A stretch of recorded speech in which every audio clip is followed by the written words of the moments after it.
Today, I want to talk about something that every single one of us take for granted. All right, well, at least I do. Um, your your guts, your stomach, your intestines, your large intestine, that tube that we take so for granted. Everything we eat that goes in is processed, comes out, makes for very fun jokes. But what I want to call your attention to today, I think will change your life. I hope will change your life. It certainly changed mine. I accidentally began researching it 2 years ago because my dad bought my mother Starbucks creamer. And I had a feeling that something in the creamer was causing my mom to have AFib. So her heart responded. She'd go into this awful um, motivational state where she said, I can't move, I don't have any energy, I can't lift my arms, and my heart is just like going really fast and it goes really slow. That's how I know what AFib is, because my mom has it. Anyway, stay with me. I began researching it because she kept saying, it doesn't matter what I do, that just happens. I'm like, no, I don't believe that. I hate that when someone tells me this awful thing is going wrong and there's nothing I can do about it. No. So I'm kind of embarrassed for myself that it's taken me a couple of years to finally put all of these pieces together. Because in the meantime, I've been eating these awful things for 2 years. Two. And it's not by mistake. It is by plan. And I'm willing to go out on a limb and say, you've also been eating it. And I hope you are matter 2 times, 10 times madder than I am. Because it's only when we have these emotional states that we can make changes. And I'm hoping that you shock yourself. I hope you're as shocked as I am every single day by this one food that's in our food source. And it all goes to this glorious thing called our tube, right? In our mouth, through the stomach, into your intestinal lining, which I knew virtually nothing about because for 20 years I've been researching the brain. And I've been researching the effect of foods on our brain, but never thought to spend more time looking at the lining of our stomach. So stay with me. I'm going to give you a really big overview. If you already know about this, please bear with me and please continue on in the good fight, because what I didn't understand was that gut microbes are literally what drive our moods, which I always blame brain and our brain-based behavior, and our quality of life. That your gut microbe, do you remember the first time you heard that people who took an antibiotic were wiping out their gut microbes, and you thought it really didn't count as you because you haven't taken an antibiotic in a few months and surely you're fine and it doesn't affect you? It's just that that's not true. It does affect you, and the reason is because of this hideously scary thing called inflammation, which I know you've heard about. And I remember telling my clients a solid 10, maybe more years ago, that in 10 years, everyone in this country is going to understand that the term inflammation is the way we scientists, doctors, size up to what extent are you healthy. That inflammation is a synonym for everything in our body and our brain. And it is literally dictated by those microbes in your gut. And that's a picture of it. That's kind of creepy, isn't it? But I thought you should see that little pink internal lining of our guts that we totally take for granted until you're sick or until something doesn't work right. Because what we know about those microbes, those gut microbes, is that they are incredibly close. They are a next door neighbor of your bloodstream. And that if you put your food into your mouth, into your throat, into your stomach, that food is going to almost immediately affect that lining. And wait, here's where it gets creepy. Open up the lining of your stomach. Now, that might not sound hideous to you, but it is. That's IBS syndrome. And the food that I want to tell you about today, the one single food that even will sound like a healthy ingredient to you, is destroying us in the United States. Other countries don't have this. They don't allow this oil. We in the United States allow this oil. And before I tell you what the oil is, I hope you're saying, what is it? What's the oil? I know I don't eat it. I don't cook with that oil. I know I don't. I don't cook with it. Stay with me. That oil is opening up the lining of our stomach. And that is what is causing and creating our IBS symptoms for people, many people in this country who have been diagnosed with IBS symptoms. The rest of us may not be diagnosed with IBS symptoms, but we're all having some type of symptom on the spectrum. And I want to make sure that you understand what that is. I want to make sure that you understand that even though you may not have Crohn's, like the granddaddy of gut issues, that this food that we eat is really weakening the stomach lining, is really allowing this, what I'm going to call toxin, to enter our blood flow and cause depression, anxiety, lethargy, weird behavior, bizarre behavior, rude behavior. But what's happening internally is that we're inflaming because we're eating this dirty food in our food source in the United States. And that's heart disease. Inflammation, heart disease. Inflammation, autoimmune disorder. Sjogren's, lupus, arthritic, any kind of an arthritic rheumatoid arthritis flare. I have Sjogren's, so I will have arthritic flares. It's just that once I took this toxin out of my diet, I don't have flares anymore. I've even stopped my medication. Now, I'm not telling you to stop your medication. I'm encouraging you to begin asking the questions. Could this be what's causing trouble in my world and impacting my quality of life? This is neurodegenerative disorders, right? Inflammation, Alzheimer's, inflammation, Parkinson's, MS. Weight control is inflammation. Diabetes is inflammation, right? When we upset our gut, when you upset your gut, nobody likes upsetting their guts, right? Our guts are key to make sure that we're regulating our neurotransmitters, that make sure that we feel healthy and well, and regulating our hormones, right? What we now understand is this toxic oil that is a part of all of our foods actually limits our oxytocin, which you understand, probably remember, oxytocin and trust, oxytocin and feelings of connection, love, affiliation, altruism, I'll take care of you, and with low levels of serotonin, higher levels of aggression. See how that is going to maybe help to explain some inexplicable weird behaviors. Decreases our level of GABA. GABA is a neurotransmitter that allows people to control seizures. Serotonin is a feel-good neurotransmitter, but I wanted you to know this is what your gut looks like. We've been accidentally taking it for granted if you're not a dietitian or you're not researching the effects of food in your body and your life, or you're not a nutritionist, just the rest of us poor schleps who keep putting things in our stomach because we love it. Just want to make sure that you understand exactly what a gut microbe does. All right, at least the big picture of what a gut microbe does. Really important. We wipe it out with an antibiotic, but we can put it back. You just have to know that you put it back. I genuinely believe most doctors don't understand that antibiotics can and do cause other major issues, like, for example, AFib, so bad that my mom went to the hospital. I know this now because of personal experience. And then I looked it up, and then I said to the doctor, could she stop having that huge antibiotic because it put her into massive AFib and she's here at the hospital now? And the doctor went, I don't think I've ever heard of that. I went, okay.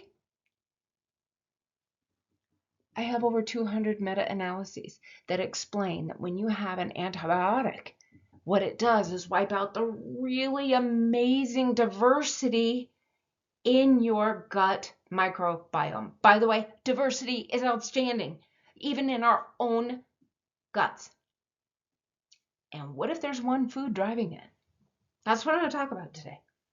I want you to know what that one food is really doing to us, to you, and to a solid 70% of the nation who is fighting diabetes and health issues. And I want to know if it would make you mad to find out that you're probably eating it every day. At least that's my guess, that you're eating it every day. I certainly was. And that the cooking oil, that refineries, that big businesses, they know what they're doing. I want to make sure you understand what some key symptoms are. That your stomach churning, that weight gain, that pain in your abdomen, that flares, that mystery pains, probably driven by a food that you're eating. And then to finish with things that you can do. Things that you can do about it, things that you can do about it immediately.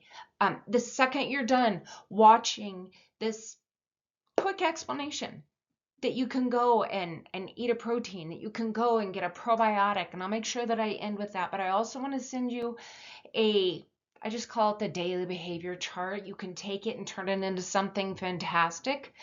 I like it because there's research behind it that people who use this chart where they track daily and weekly behaviors actually decreased a behavior by 25%. They stopped eating 25% of the salt. So are you ready? Here's where I started. I started 2 years ago researching the effects of one food, of an oil, of that toxic oil that caused DNA changes. That's at a cellular level.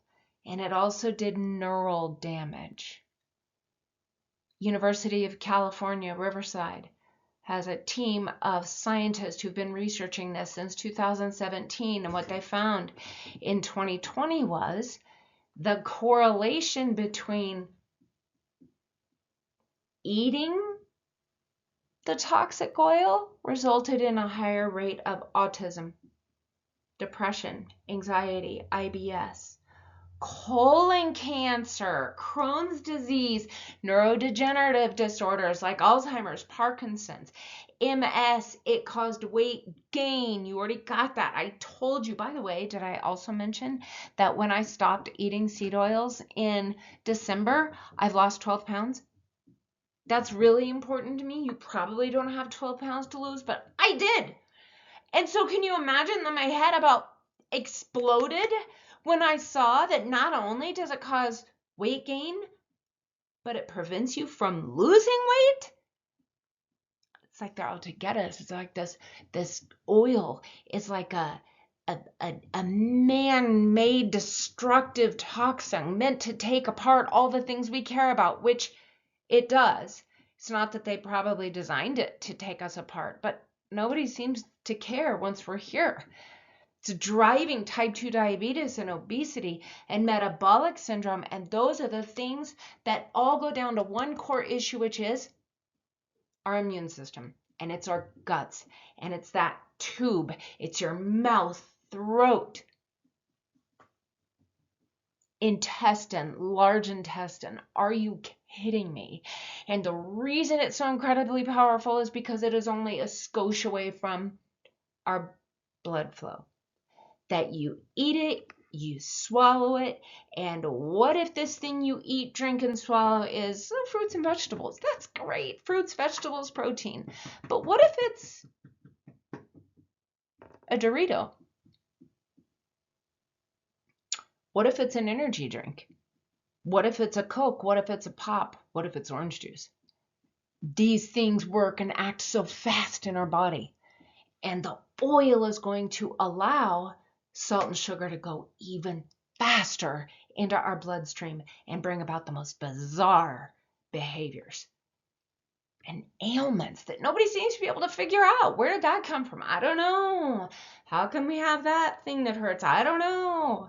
How come that normally healthy joint in a young child ripped, tore? How come someone that age is getting sick? I don't know. Ask yourself, if there's some kind of a bizarre ailment, what do you eat?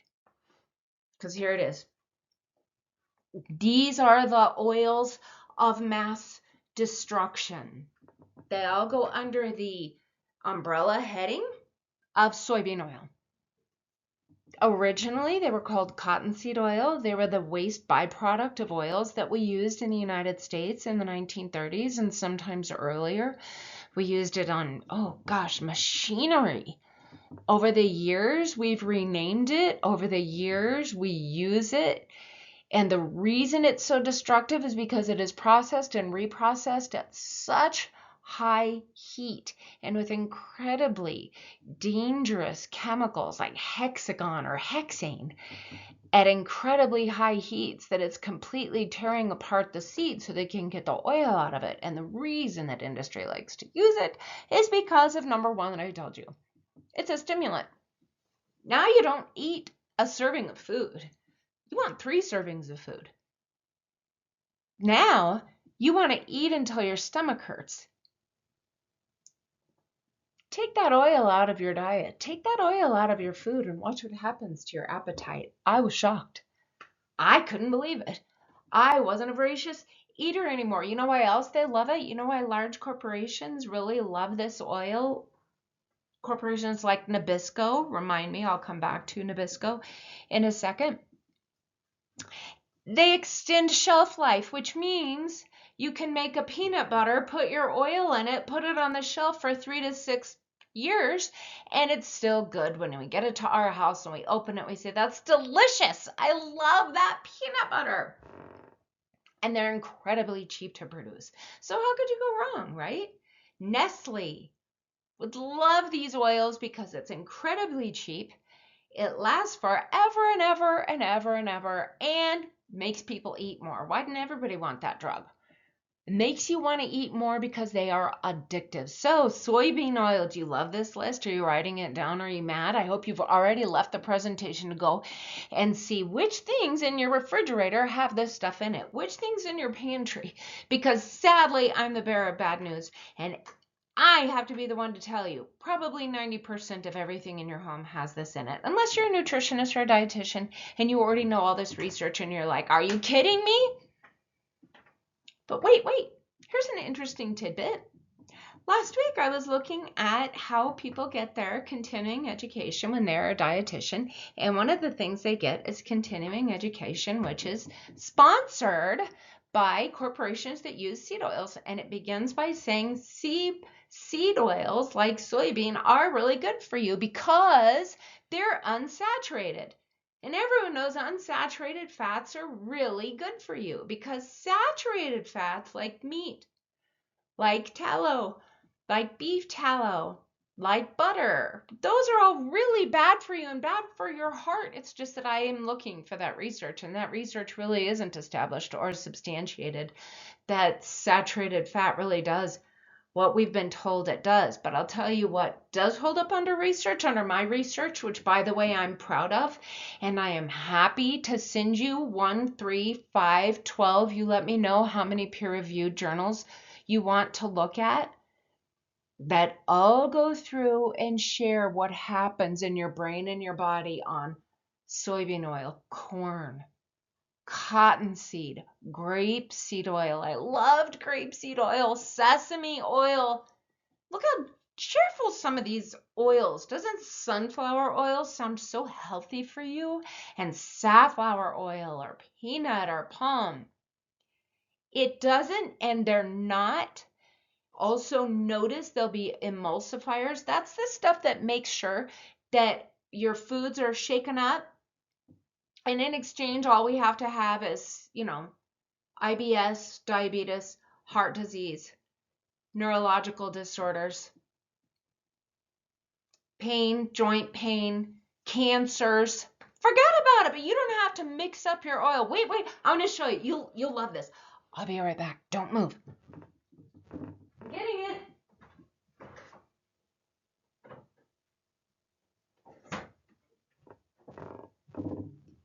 You want to know what an emulsifier is? You want to know why you love carrageenan and lecithin and guargan? Please know that I am sarcastic right now. Those things are killing people. Can you see how that's two-tone? Let me see. Okay, see how the oil's on top and the other darker is on the bottom. That's just balsamic vinaigrette. They have separated. Back in the 70s, all of our stuff separated. And even not that long ago, it separated. And you have to do this. It's so awful. And now it's not separated. Now we have chemicals, emulsifiers, carrageenan, lecithin, and sometimes it'll be soy lecithin or sunflower lecithin. Those are all soybean oils. Big businesses were great. They were nice enough, they were thoughtful, and they gave us some emulsifiers so we don't have to shake it. I want you to have the choice. Shake your own salad dressing, lose your weight, take your guts back, live a healthy life, get your energy back, get your control of your discipline and your behaviors and your ability to interact with other people. Because you know another thing that soybean oils seem to do? When your gut health is wiped out, people become more isolated. They're more social when their gut health is happy. You can't make this stuff up. And I will send you the meta-analysis if you're interested in it. But people with a more diverse gut microbiome are more social. Makes sense. I guess I don't want to be around someone else when my stomach hurts either.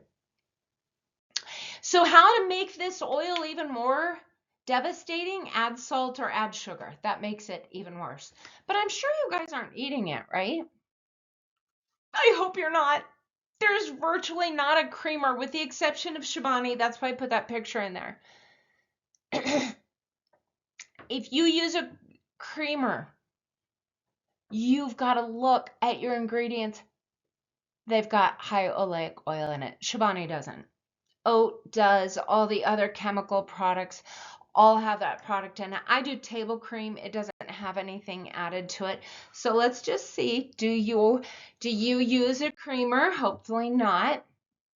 But if you do, I want you to notice what happens when you take it out. One of my friends took it out. One of my friends took out her creamer, and she said, I was able to eat a serving. She said, I couldn't believe it. I was blaming it on gluten. She said, I was snoring. She said 2 weeks without snoring. So I showed you the pictures. She told me that I could show you guys this. This is something she was not expecting. Over the last few years, she had been snoring a lot. She said, well, I've gained weight. I thought my snoring was because I gained weight. I gained weight because I'm getting older. Ever heard of anyone blaming that on getting older? I blame everything on getting older. It's just that what if it isn't? What if it's because I'm more inflamed because of those oils? Because when the oil is mixed with sugar, it's devastating. The oil is mixed with salt. It's devastating. Those oils are killing us. So take a look at this. The very first one, see how the first tower, I guess, has more orange and red in it. She said she can go back 2 years of orange and red. Then she said after just like 5 days without a seed oil, look at the middle. It went to green with some yellow with snoring episodes in those numbers, and look on the far right. At 10 days of no seed oils, look what happened to her snoring. It's down very well, lower levels of green and yellow. You can see it for yourself. She said, I just simply couldn't believe it. And she said, I woke up feeling more energy. Everyone by this point knows that sleep is the most important ingredient for your health and wellness, the most important ingredient for your students' behavior, and willpower, number one. We know that people who sleep can control their substance use. Even 1 extra hour of sleep correlates with a 70% decrease in recidivism in substance use. That research is out of Stanford. So the question is, we've had changes in inflammation. These mysteries that we blame on the times do that. Oh, it's the pandemic. Oh, kids used to be better. Oh, I'm old now. We blame mystery weird stuff like weight loss. but it stops us from losing weight. My mother, oh, I'm just always in AFib. I'm like, not so fast. Your Diet Coke is causing AFib, which it was. Did you know carbonation causes AFib? It does. But then she was going into AFib without the Diet Coke. She was having her creamer, some diet creamer. She thought this was really good. No, it's not. But you have to understand this oil before you can understand phantom pain, phantom disease, mystery slips into AFib, and mystery slip into really bad, horrible, awful behavior. What if these oils really impact us? I tell people about this all the time. They say, I never eat those oils I cook with olive oil. Do you eat mayonnaise? Do you eat Miracle Whip? Do you see that picture right there? It says, oh, mayonnaise with olive oil. Spin around. Look at the ingredient. It says soybean oil. I can't find a mayonnaise that doesn't have soybean oil. Well, I can. They have avocado oil, but I'm allergic to avocado. More on that soon. How about this? Maybe you don't eat mayonnaise. Maybe you don't eat Miracle Whip. Do you eat cookies from the store? Do you buy crackers? Do you buy crackers because you don't know how to make a cracker? I don't. I also looked up what the #1 most popular cookie is. It's an Oreo. Oreo has like 3 of those oils in it. 3 different types of soybean oil in an Oreo. Yep, it's real. #1 cracker, looked up cracker. It's Ritz cracker. Good taste. I don't care what anyone says. I was raised on Oreos and I was raised on Ritz crackers, but it's virtually impossible to find a cracker that's not made with one of those soybean oils. But it is possible because I do it. It is possible, and you're going to start looking for it, because once I've ruined your life by telling you that all of the foods, 90% of the foods in your grocery store, 90% of the foods that we're eating at our restaurants all have an oil in it designed to make sure you eat more, designed to make sure that it lasts forever and ever and ever, and designed to cost them nothing, but cost you your health and wellness 10 years before it should, 20 years before it should. And what are you feeding your kids? And what about your students? I know that you are here because you want to make a good impact. I know that you care about students if you work with them, that you care about other people if you have colleagues. How can we all just sit there and allow, at very least, this to go on at a time when this country needs everyone to have all of their courage and stand up for the right thing? Sadly, we have to stand up to Oreos or call Nabisco and say, no. But maybe you don't need a cookie. Maybe you don't eat crackers. Do you have bread? Because these breads all have a soybean oil in it. How about whole grain? These are the most consumed breads in the United States. Whole grain and wheat bread. They have the oil in it. Check your oil in your bread. Maybe that's why wheat belly.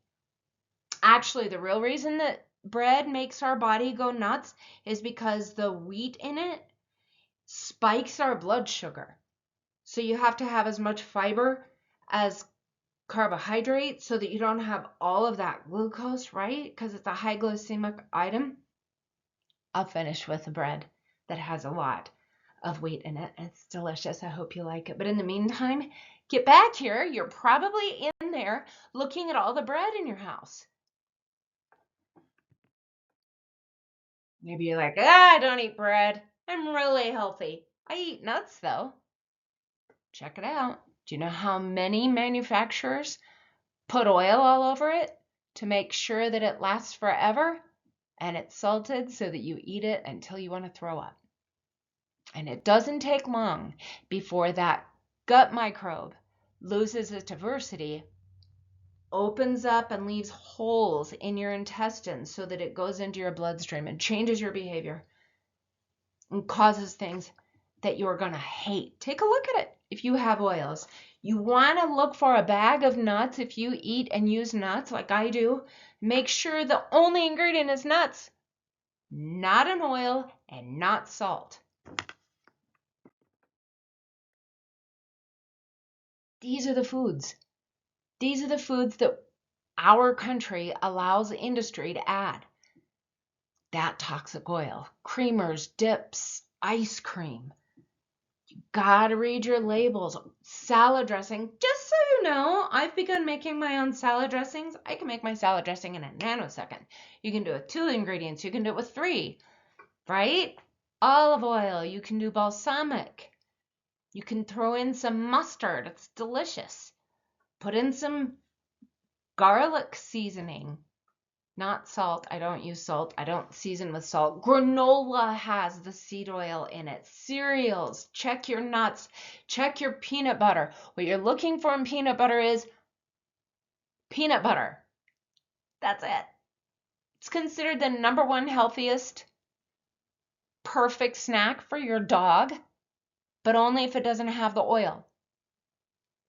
All of these items in front of you are transporting in that chemical that makes sure that you eat more, you don't lose weight, you get sick, you have pain, you have a cancer, your children, mystery illness, autism, ADD, bad behavior, oppositional defiance, anxiety, depression. Are you kidding me?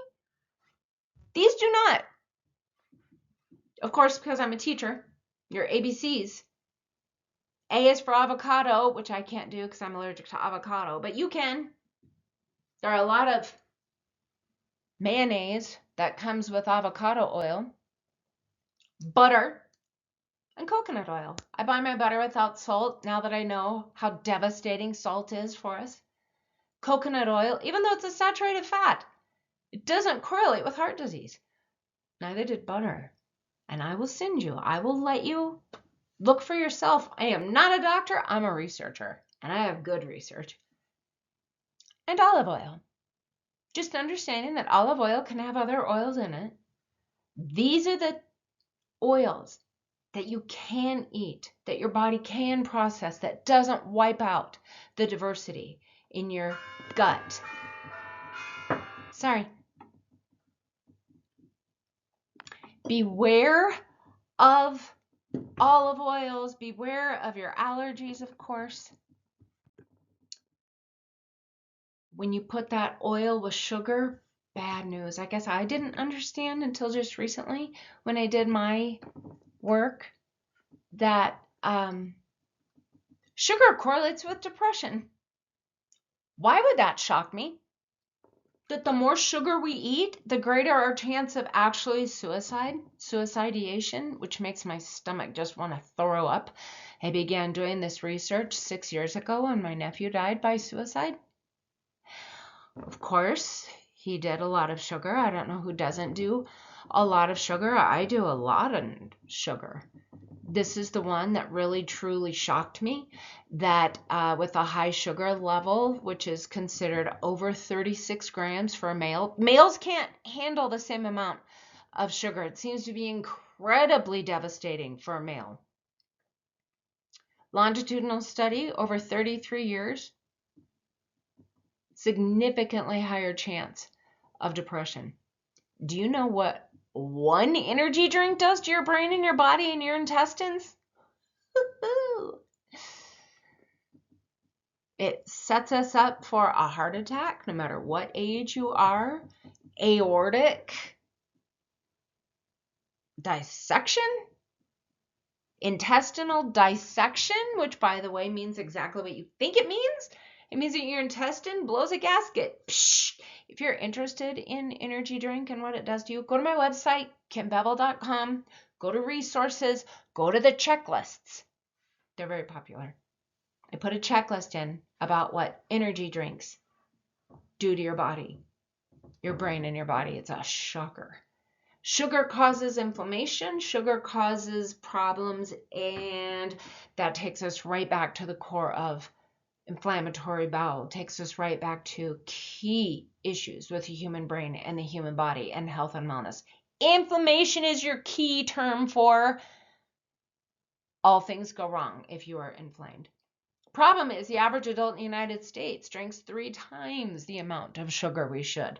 Starbucks, orange juice, energy drink, Gatorade, what we put in our coffee, right? You get it. Pitfalls of sugar. And artificial sugar is even worse than regular sugar. So if we're going to have sugar, it needs to be real sugar. Added salt is also a complete and total devastating thing. Do you know, I had no idea that eating more salt changed your cognitive processing right away. And changes in behavior happens. Changes in what we do, what we think, how we act, and how we respond, it happens at 5 weeks. So do you hang around with people who've had a lot of sugar for 5 weeks? I mean, salt? Well, both. What is a lot of salt? How do we define a lot of salt? You're not going to like it. 1,800 milligrams a day is a lot of salt. Have them add it up. It's a shocker. What I didn't know was, with more salt at 5 weeks, with more than 1,500 grams, it changes their creativity and exploration. Creativity? That's innovation. That's the ability to think. That's everything we need right now in our present, in our life, and in our future. Exploration. That is the power and the courage to move beyond where we are right now, to look around. That's depression. That's mobility. That's, I want to get up and move, or I'm just going to sit here on the couch and look into my device. At 5 weeks, human beings, especially adolescents, stop moving a lot. Same with adults. We just don't have the same motivation. Study was done with 441,000 people over 14 years. By the way, that's a lot, and it's generalizable. With more salt comes, number one, higher anxiety, especially in stressful situations. Dang it. Especially for adolescents, our teenagers up to the age of 25 years old are highly susceptible to a lot of salt. And depression, especially under stress. With salt, stress is even worse. Wait, there's more. Under stress, we're no longer satisfied or satiated with salt, so we eat more salt. When we're under salt, we eat more salt. Yep. And more salt changes our cognition. Yes. It means we don't focus. It means our memory changes. It means we're not innovative. And it means that we don't hold our tongue. We are way more impulsive. What? Decreased inhibition and aggressive. Going back to that diverse microbiome, remember I told you that seed oils decrease our inhibition, that seed oils decrease our oxytocin. That's why our inhibition is decreased, because we don't have oxytocin to take the edge off. With less oxytocin, we're more aggressive. Oh, and now the whole ball game starts. So if you believe we live in a more stressful environment, you're right. And if you believe that human behavior has changed, you're right. Because with more salt and with more sugar and with those stupid toxic oils, it changes our gut microbiome, lowers the diversity in our guts, increases the holes of the lining of our stomach so it goes to our bloodstream very, very quickly, especially in a society that has energy drinks or a Coke and a bag of chips. It's a recipe for disaster. But in my mind, once you understand why, you can do something about it. So I found a study. I thought it was really cool. I thought it was fantastic. I'm like, what? This thing people did, these questions they asked, and they followed them once or twice or 3 times a week for a couple of weeks, well, it was for a semester, reduced a behavior by 25%. That's awesome. They did these 3 things, and people cut down their salt intake by 25%, also increased their academics. But what they're looking at is, do people in their home cut their salt? In homes where they said, nope, there's no buy-in to cutting salt, they only cut by 0.0004. That's not much. By the way, the study was done in China and in cooperation with Harvard in Massachusetts. But look what was powerful. Those in the study who had more friends decreased their salt by 0.05. Wait. More friends in the same class increases their buy-in to decreasing salt? Yes, that's exactly what it was. They did this in the classroom. They had much more control over who their subjects were and watching subject behavior. Number 3 is my personal favorite. Because what if you have students who don't have anyone at home who have that kind of buy-in? What if you have people who don't necessarily have more friends? I always love the power of a teacher. You know what they found? Teachers and their principal. Love that. Teachers and principals who went to more trainings on how are we going to get a new behavior from our students? How do we help to influence them that they will take in less salt and less sugar? How do we help to keep this at the forefront? Never explained what the teacher would do, never explained whether or not the principal would beat the teacher, just more teachers and principals into training on a topic, improve behaviors in the classroom. Love that, obviously, because that's my passion. I love working with people on making change. That really works.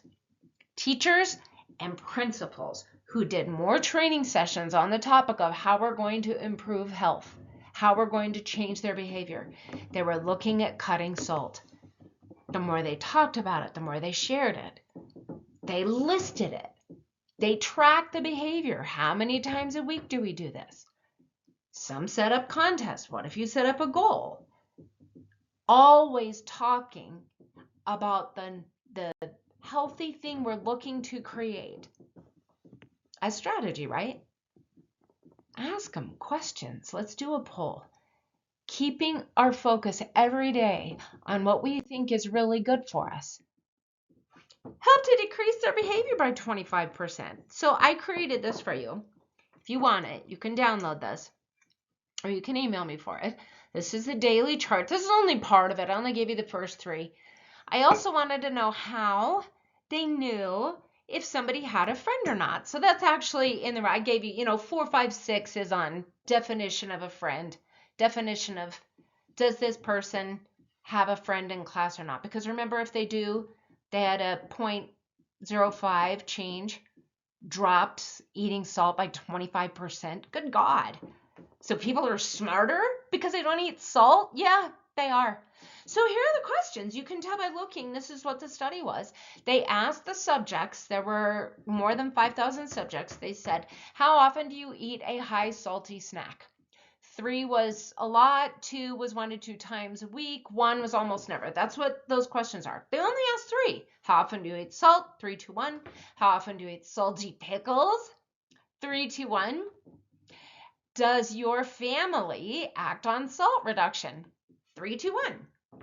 That's how they added up their numbers. Asked them 3 times a week. I gave you every day, so you can visit your chart, give yourself a number every day. I think people who list like this, and pay attention daily, make really good changes. I don't care who you are. Listing is brain friendly. It means you're looking at it every day. You don't have to do anything awful. All you're doing is saying, didn't eat a high salty snack today. I get a 1 or I get a 0, right? What they found, children who have a family who do nothing, also do nothing. They eat lots of food. Classrooms with more friends have 0.05 reduction. That's awesome. I can also send you that study. I'd be honored to send you that study. Again, just email me, Kim Bevel, go to my website, find my email, send it to me and say, I would love that study about decreasing behaviors that had a 25% impact. I'll send that to you. Be happy to send that to you. You can download that. You know what you can do before the end of the day? Go take omega-3. You want to know why those oils are toxic? It's because they have high omega-6 and low omega-3. Don't you dare believe a source that says high omega-6 is good for you. It's not. Unsaturated fats are not good for you. That high omega-6 is devastating. Go get your omega-3 fish oils. I even put the amount in here for you. 2 to 3 grams. Take a probiotic. Take a probiotic every day. I take a line. You won't be sorry. For any of you who have stomach issues, it'll feel better right away. And amino acid. What's amino acid? Protein. Get those 3 things, you're going to be shocked. Zinc has a lot of research behind it and what good things it does for your gut microbes. That chart can potentially allow you to decrease your salt. Watching daily processed sugar can change your life. For females, the rule of thumb is under 25 grams of refined sugar a day so that you don't have depression. For males, under 36 grams of refined sugar a day to fight depression and anxiety. 67 seems to be clinical. People who are having 67 grams of sugar a day could potentially be in a crisis category. They're using a substance. That's very serious. Never forget, even low-grade inflammation is going to destroy things. You don't want it. You don't have to be there. You can change your inflammation. And I want to know what happens for you when you do. These are a couple of the foods that I've found around here where I live, and I'm going to encourage you to read every single one of the ingredients. I sometimes like to eat processed food. I like to eat popcorn, so that's lesser evil. Check your salt. Make sure you're not getting too much salt. Tate's cookies. Check every single one of the ingredients because not all, like chocolate chip cookies have an emulsifier. Chocolate chip cookies have a seed oil. Go find your bread. I happen to think the best bread you can get, I didn't show you a picture. It's Hero Bread. Hero Bread I find at Safeway. It might also be at King Soopers. Hero Bread has 11 grams of fiber and 11 to 12 carb, which is why I can eat it and lose weight. It's also expensive. So I gave you 2 more of these. The problem with bread is high in carbs, so it makes your blood sugar. But if there's no seed oil in it, you may be able to handle it better. I like my equal fiber with my carb, otherwise I gain weight. So those 2 are not breads that I would eat, but I wanted you to have some options. My granola is Bob's Red Mill Granola. Look at every single flavor. I do the maple, I think it's called maple, but you can't do something like blueberry because it has an emulsifier. This is tricky, isn't it? I wanted to give you a little bit of help. You're worth it. You can do it. It'll take a little extra time, but when some bizarre thing goes away and you're like, I had no idea I would sleep now. I had no idea that skin rash would go away. I stopped taking my arthritis medicine, which is probably not good, but it's been 5 months now and I haven't had a flare, and if I keep taking that medication, those side effects are scary. Anyway, stay tuned. I'm not a doctor. Do your own research. Look for your restaurants. You're not going to believe this, but the blooming onion at the Outback is fried in beef tallow. Not only was it delicious, I ate it and lost weight and didn't have a flare in my foot. There are places that don't use seed oils. Start asking. Someone told me that Olive Garden doesn't use. You have to understand what you're looking for so that you can make healthy choices for your family. And what if someone in your family now doesn't have seizures or doesn't have horrible pain or something inexplicable goes away? I want that for you. I want that for us. We deserve this to get healthy. But I do have one favor to ask. Would you please let me know? Would you please email me when something changes for you and you say, I had no idea that this would change, or I lost 8 pounds or 2 pounds, or my stomach doesn't hurt now. I don't know what's going to happen for you, but I can't wait to hear if it does.